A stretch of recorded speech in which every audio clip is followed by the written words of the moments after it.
Ótima tarde de quinta-feira para você, hoje dia 20 de fevereiro de 2025. Que bom ter a sua companhia por aqui. Daqui a pouco vamos mostrar como a cidade trabalha para encontrar o equilíbrio entre crescimento, inovação e sustentabilidade. É mais um episódio da série Desafios Públicos. Tem ainda informações sobre investimentos na bacia do Rio Paraíba do Sul. E quinta-feira é dia de sessão aqui na Câmara. Os vereadores se reúnem a partir das 4 horas da tarde para votar projetos de lei. E a gente preparou um resumo das matérias que estão na pauta do dia. 10 processos correm em rito urgente na pauta da sessão desta quinta. São 9 vetos totais a projetos já aprovados pela Câmara e um projeto de lei de autoria da Prefeitura que permite a criação de um convênio entre a Secretaria de Educação e a Associação Brasileira de Proteção ao Indivíduo para a criação de um centro de educação infantil no bairro Altos da Vila Paiva.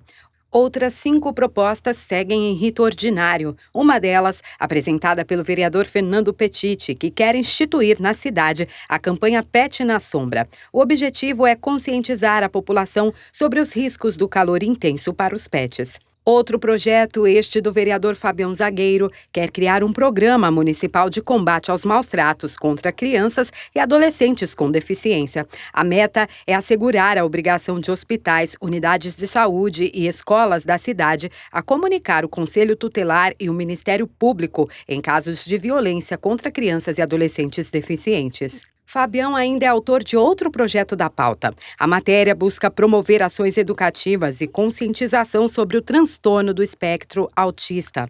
A ideia é disseminar informações sobre o transtorno com toda a população para evitar preconceito e ampliar a inclusão. Também seguem para apreciação dos vereadores propostas para a concessão de título de cidadão joseense. A pauta completa você confere no nosso site, no ícone Pauta das Sessões. Encontrar soluções que melhorem o dia a dia das pessoas de forma sustentável talvez seja um dos maiores desafios da atualidade. E este é o tema de hoje da série Desafios Públicos.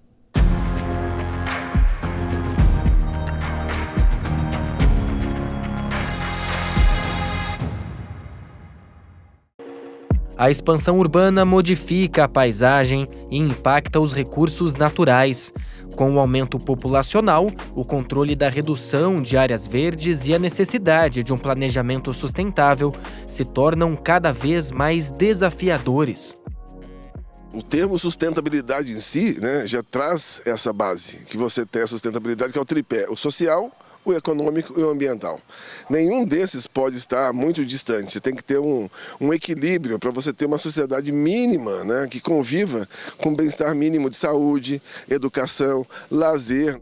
Questões que constantemente estão em pauta na Câmara Municipal. O desenvolvimento sustentável é defendido pelo Legislativo. Para o vereador Zé Luiz, alguns gargalos na legislação dificultam a adoção de políticas ambientais. O que o município pode fazer? Primeiro, existe uma série de documentos, de tratados, de ações que vem acontecendo, tanto do governo federal, estadual e municipal. Então, primeiro, respeitar esses tratados. Segundo, elaborar bem o seu plano de sustentabilidade, trabalhar com conscientização com a população e principalmente correções. Então acho que nesse ponto a Câmara pode ajudar, ajudando no sentido de legislações, complementar legislações. Agora, a fiscalização ela é um grande papel que o Legislativo pode fazer. Eleito para o primeiro mandato, o vereador Carlos Abranches defende que pensar na sustentabilidade é também propor medidas que promovam o desenvolvimento social e econômico. Mas é preciso que essas ações funcionem na prática, e é aí que entra o trabalho de fiscalização dos parlamentares. Será que é bom para a comunidade? Se for bom para a comunidade, começa a ser sustentável. É rentável economicamente? Se for bom, se trouxer benefícios econômicos para a cidade, também pode ser considerada uma perspectiva sustentável. Mas é preciso considerar também a preservação do meio ambiente. Sem esse tripé não existe sustentabilidade. O que faz a Câmara Municipal? Um trabalho no sentido de unir esses aspectos para que a cidade efetivamente seja sustentável. Os problemas ambientais impactam toda a cidade. Por isso, o secretário de Urbanismo e Sustentabilidade, Marcelo Manara, afirma que o poder público tem destinado esforços para a proteção e manejo dos recursos naturais de São José. Nós precisamos enfrentar a melhoria da qualidade ambiental dos rios urbanos, né, que vem ao longo do tempo com alguma melhoria, mas praticamente todos os rios sofrem com o aspecto de poluição difusa, a questão do lançamento de esgoto. Isso é muito importante, ter uma boa relação com a concessionária, com a empresa contratada, que é a Sabesp, né? Como que vai ser esse novo momento da Sabesp. Então isso é um desafio. E temos desafios, né, de saneamento na área rural, temos desafios, né, com relação à proteção dos mananciais, a aumentar cada vez mais em escala as iniciativas de restauração florestal, reabilitação de nossas florestas. Enquanto os desafios ambientais crescem, iniciativas como o cadastramento arbóreo por QR Code ajudam na preservação e identificação das árvores da cidade. Mas especialistas alertam que são necessárias ainda mais iniciativas para garantir um desenvolvimento sustentável.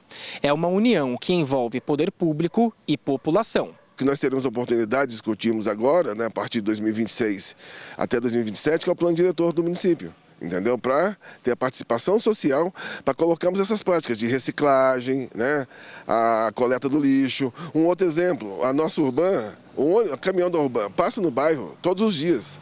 Não é necessário todos os dias. Poderia passar 2 vezes por semana. Você faz o quê? Sua separação do reciclado, que passa aqui toda sexta-feira. Você pega o orgânico, faz compostagem. E o caminhão do lixo, em vez de passar todo dia emitindo carbono, passaria 2 vezes por semana. Um exemplo prático que está ao nosso alcance. A tecnologia tem sido uma aliada na gestão ambiental de São José. O cadastramento das árvores facilita ações de conservação. Os semáforos inteligentes otimizam o tráfego e reduzem o consumo de energia. Já a linha verde, onde circulam os veículos elétricos, foi construída com asfalto ecológico. São José dos Campos é uma das únicas cidades que já tem o seu plano de macrodrenagem. Acabamos agora o plano diretor de infraestrutura verde, solução baseada na natureza. O nosso Código de Obras em 2022 já falou da sustentabilidade no ambiente construído. O plano diretor de zoneamento, quer dizer, um conjunto todo das leis mães do ordenamento territorial de São José dos Campos, todo ele pensado no cenário da sustentabilidade.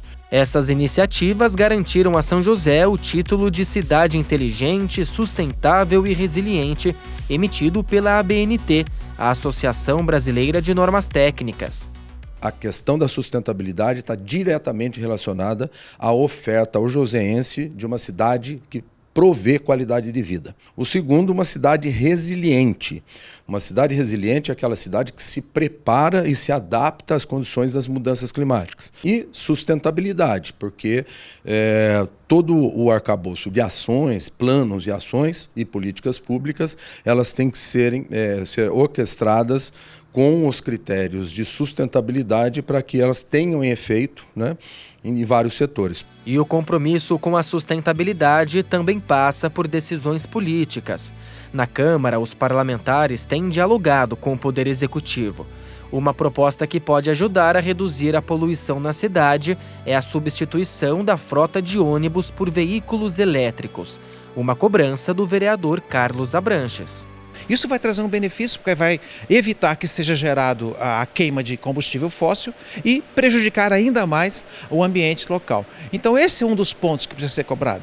Então nós consideramos que São José dos Campos precisa melhorar, e muito ainda, mas muito, para se tornar efetivamente uma cidade resiliente, uma cidade que seja sustentável de maneira efetiva. Outra política importante para garantir o desenvolvimento sustentável está no cuidado com a geração de resíduos. Ponto defendido pelo vereador Zé Luiz. Uma preocupação muito grande com o resíduo sólido que é gerado no município. O nosso aterro sanitário é muito importante, você também ter uma vida útil ainda maior. Enfim, são todos os projetos que a gente tem trabalhado. Cuidar do meio ambiente não é apenas uma decisão política, mas uma necessidade global. E cada ação faz a diferença para a saúde do planeta.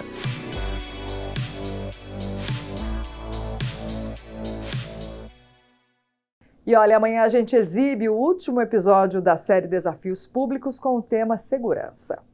Combate à poluição, programas de educação ambiental e obras de saneamento básico estão entre as medidas que devem ser implementadas este ano na bacia hidrográfica do Rio Paraíba do Sul. O investimento previsto é de R$ 142 milhões e deve contemplar ações em mais de 180 cidades dos estados de São Paulo, Minas e também Rio de Janeiro. Medida que deve afetar a qualidade do rio e de quem vive em São José. Quem passa por essa ponte na zona norte de São José dos Campos consegue ver o Rio Paraíba do Sul. Ele nasce da confluência dos rios Paraitinga e Paraibuna e deságua no Oceano Atlântico, em São João da Barra, no Rio de Janeiro, formando uma das mais expressivas bacias hidrográficas do país. O Rio Paraíba do Sul ele tem uma função muito importante para o país no seguinte sentido: ele faz a conexão hídrica entre as duas maiores metrópoles do país, né, que é São Paulo e Rio de Janeiro. Então, o rio acaba tendo um caráter estratégico para o desenvolvimento regional. A bacia do Rio Paraíba do Sul é um dos mais importantes sistemas hídricos do Brasil. Abrange 184 municípios de 3 estados da região sudeste, entre eles São José dos Campos. Um investimento de R$ 142 milhões será destinado para ações de preservação do rio, como obras de saneamento básico e medidas de combate à poluição. Vai atuar no saneamento, vai atuar na restauração florestal. E também nós temos os programas que são já tradicionais do CEVAP, como o Protratar, que já está na sua 7ª edição, e ele já investiu esse ano 60 milhões para construção de estações de tratamento de esgoto para aqueles municípios que ainda não têm essa prestação de serviço. Com uma área de mais de 62 mil quilômetros quadrados, o Paraíba do Sul é utilizado para o abastecimento de água de 14 milhões de pessoas. O curso d'água também sustenta serviços como irrigação, geração de energia hidrelétrica e diluição de esgotos. Esse último uso é uma das principais fontes de poluição do rio.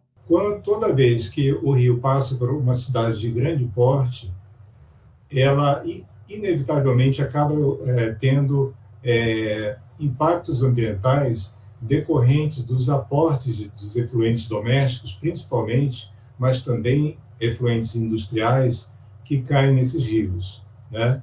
Então, é só pensar no tamanho de cada município, né, em termos populacionais, principalmente. A escassez hídrica também aparece como outro fator que levanta preocupação, já que a bacia foi atingida por 2 grandes crises hídricas em 2014 e 2021.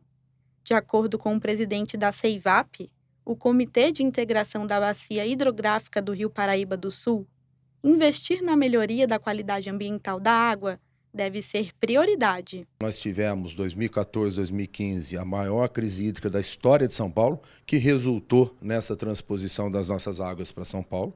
2021, a recorrência, a maior crise hídrica da história do Brasil.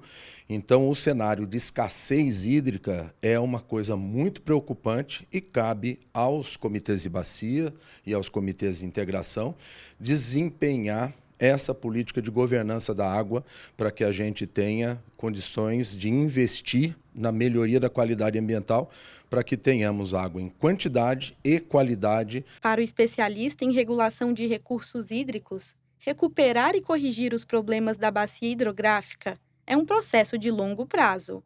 Além do investimento do poder público, é preciso mobilização de toda a sociedade. É de longo prazo porque necessita de recursos ao longo de décadas para se corrigirem os problemas relacionados à falta de saneamento, principalmente. Ao mesmo tempo, exige muita mobilização da sociedade através de movimentos sociais, enfim, para sensibilizar a sociedade em relação a proteger os rios. E a Câmara dos Vereadores reconhece a importância do Paraíba do Sul. Para a vereadora Amélia Naomi, a fiscalização dos investimentos ambientais na bacia é fundamental para que os recursos sejam destinados da forma correta. Eu acho que as câmaras de vereadores do Estado, que fazem parte do comitê, têm que fiscalizar o investimento e a ação concreta, né? Porque nós estamos vendo, mesmo aqui em São José dos Campos, que a gente já investiu muito na preservação, a gente vê ainda esgoto no Rio Paraíba, né? Ainda segundo a vereadora, a população também deve ser incluída nos debates de proteção e manejo da Bacia do Paraíba do Sul. Educação ambiental seria outra frente para garantir a sustentabilidade desse rio, tão importante para as futuras gerações. Nós temos a reunião na prefeitura, que é do COMAN, Conselho do Meio Ambiente, que ela acontece, elas são colocadas na rede social da prefeitura e tudo mais. Nós aqui na Câmara Municipal, nós temos a Comissão de Meio Ambiente, então pode nos procurar.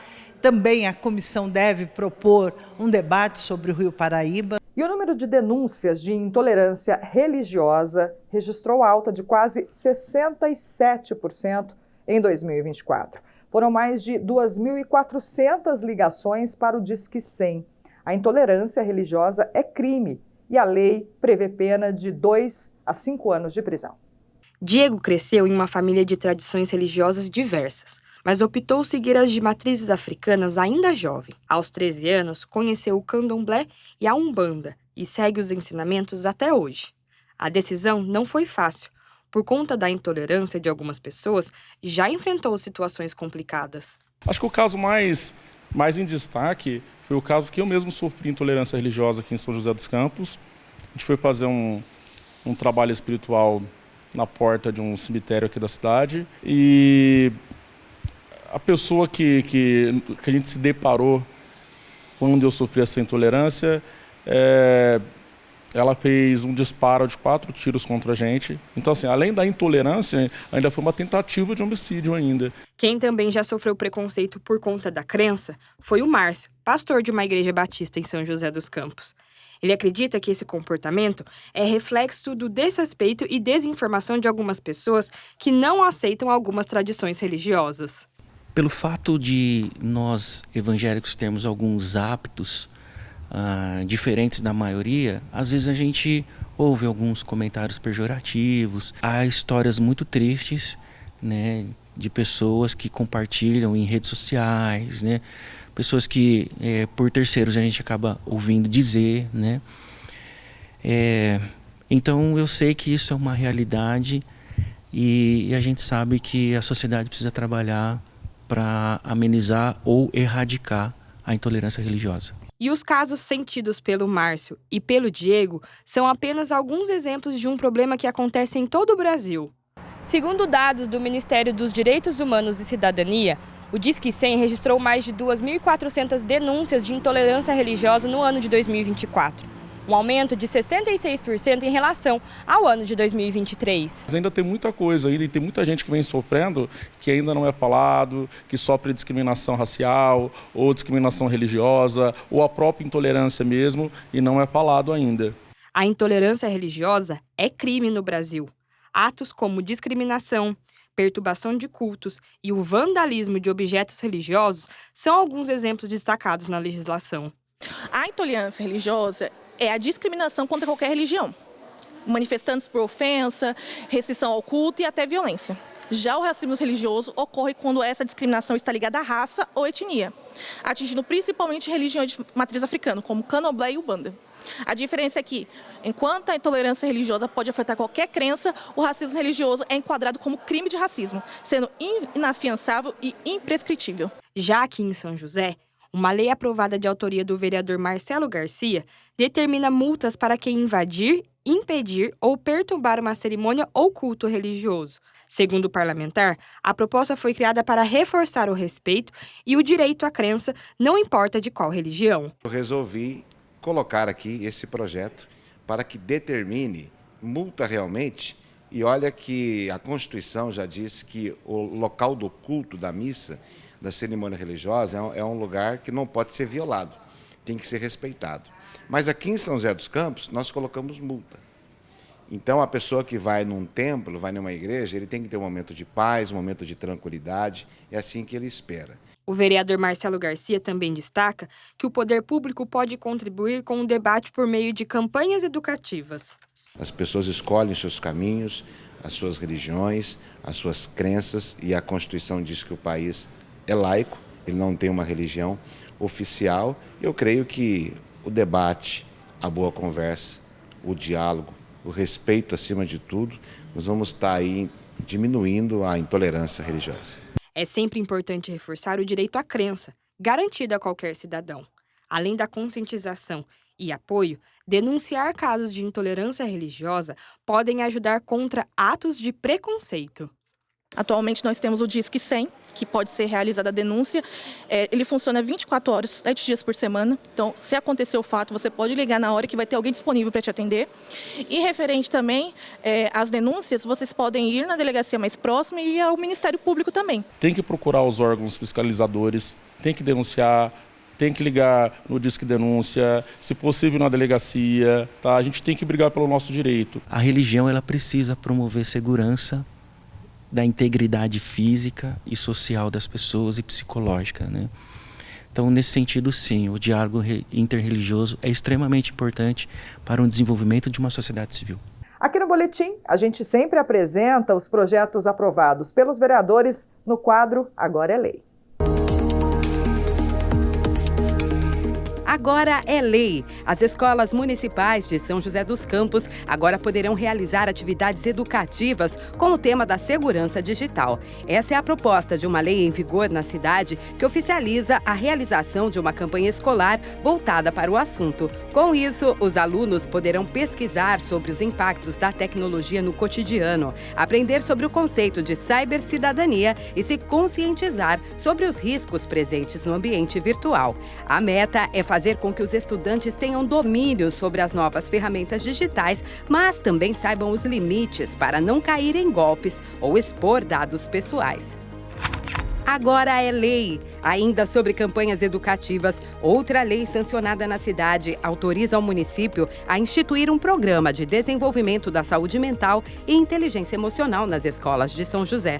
O objetivo é auxiliar os alunos no controle e entendimento das emoções. Segundo a proposta, o programa terá atividades voltadas para faixas etárias específicas, respeitando a realidade e maturidade de cada grupo de estudantes. Além do controle emocional, o programa também busca promover a melhoria da concentração, do desempenho cognitivo e das relações interpessoais no ambiente escolar. Quer saber mais sobre as leis da nossa cidade? É simples. No site da Câmara você pode pesquisar todas as propostas sancionadas que já estão em vigor em São José. Basta clicar em Atividade Legislativa, depois em Legislação Municipal. Aí é só consultar a lei pelo ano, autor, palavra-chave e outros filtros. Uma boa pesquisa. Se você está em busca de uma oportunidade no mercado de trabalho, PAT está com vagas abertas. O PAT, Posto de Atendimento ao Trabalhador de São José dos Campos, tem oportunidade de emprego para ajudante de obras, ajudante de pátio de sucata, analista de marketing, analista de mídias sociais, apontador de obras, armador de estruturas de concreto, armador de ferros, assistente administrativo, atendente de farmácia balconista, atendente de lanchonete, atendente do setor de frios e laticínios, atendente do setor de rotisseria, auxiliar contábil, auxiliar de lavanderia, auxiliar de limpeza, auxiliar de manutenção predial, auxiliar financeiro, auxiliar técnico de refrigeração, caldeireiro montador, carpinteiro, carpinteiro de obras, chefe de serviço de limpeza, consultor de vendas, coordenador de obras, corretor de imóveis, cozinheiro geral, desenhista industrial gráfico, eletricista de instalações industriais, empacotador à máquina, empregado doméstico, encanador, encarregado de açougue, encarregado de obras, engenheiro civil, fresador CNC, instalador hidráulico, jardineiro, leiturista, mecânico de refrigeração, monitor de sistemas eletrônicos de segurança interno, motorista de caminhão basculante, oficial de manutenção predial, operador de caixa, operador de máquinas de fabricação de doces, salgados e massas alimentícias, operador de telemarketing, operador de torno automático, operador de vendas, pedreiro, pintor de obras, programador de usinagem, serralheiro, servente de obras, supervisor de produção, técnico em segurança do trabalho, vendedor interno e vendedor pracista. Ainda há vagas para pessoas com deficiência nos cargos de almoxarife, inspetor de qualidade, operador de centro de usinagem com comando numérico e operador de telemarketing ativo e receptivo. Para se candidatar, é fácil. É só comparecer ao PAT levando o RG, CPF, carteira de trabalho e o cartão cidadão. E antes de encerrar o boletim, vamos saber como ficam as temperaturas na cidade na tarde de hoje e também amanhã na previsão do tempo. A tarde desta quinta-feira será de céu encoberto com curtos períodos de sol em algumas regiões. Pode chover com trovoadas. A temperatura máxima alcança os 30 graus, mínima 22. Amanhã o tempo instável se mantém na maior parte do dia. Estão previstas chuvas passageiras, tanto de manhã, de tarde e de noite. As temperaturas caem em relação à quinta-feira, com a máxima chegando aos 29 graus, a mínima 23. O Boletim Legislativo fica por aqui. Muito obrigada pela companhia. Todo o conteúdo produzido pela TV você encontra também no nosso canal do YouTube, TV Câmara SJC. Amanhã estaremos de volta. Até lá!